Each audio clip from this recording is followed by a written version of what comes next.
خب شروع شد. این همین اول اکسیپ بود شده خمپاره میبره یه والکز نره بین آسم حالی و یه خمپاره خوب معطلش میکنه فعلا یه کاری که خوردیم برم داره میزنه حالی جوش داریم بشه هیچی اینجا نیست این داشته هم از کم دمید شده این رو اینکه کل خمپاره زد خوبه تا حالا آرسی داره یه خمپاره میخوام با خون اولش کنم وقتی پکا میندازه نه شده خمپاره ما داریم یه دونه بزنم بینام الان نمیرسه اصلا نمیرسه برسه همون نیست نره عالی بزنش از پیکا بزرگش میترسم من فقط این آزم سپرش افتاد دیگه هیچی نیم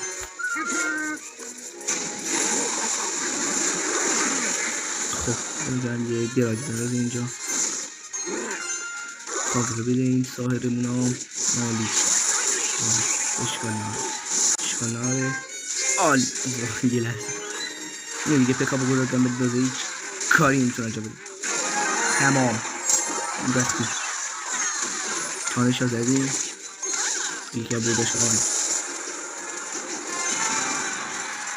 یه خمپاره از چپ دیگه نمیتونه حمله کنه من میدونم این منتظر پیکا بزرگ پشت این نشدی ها گفتم بیدون بگه اینم برق زد با مجید لرزی صاحبی اینجا داره پیکا که دیگه تمومه پیکا مرد باید به فکر عملات بعدی باشیم درسته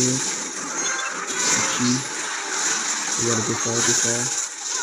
بریم تا برجی دور بگیریم بریم برجی دور برو وای من دیگه خدا رو کار وقتش کنم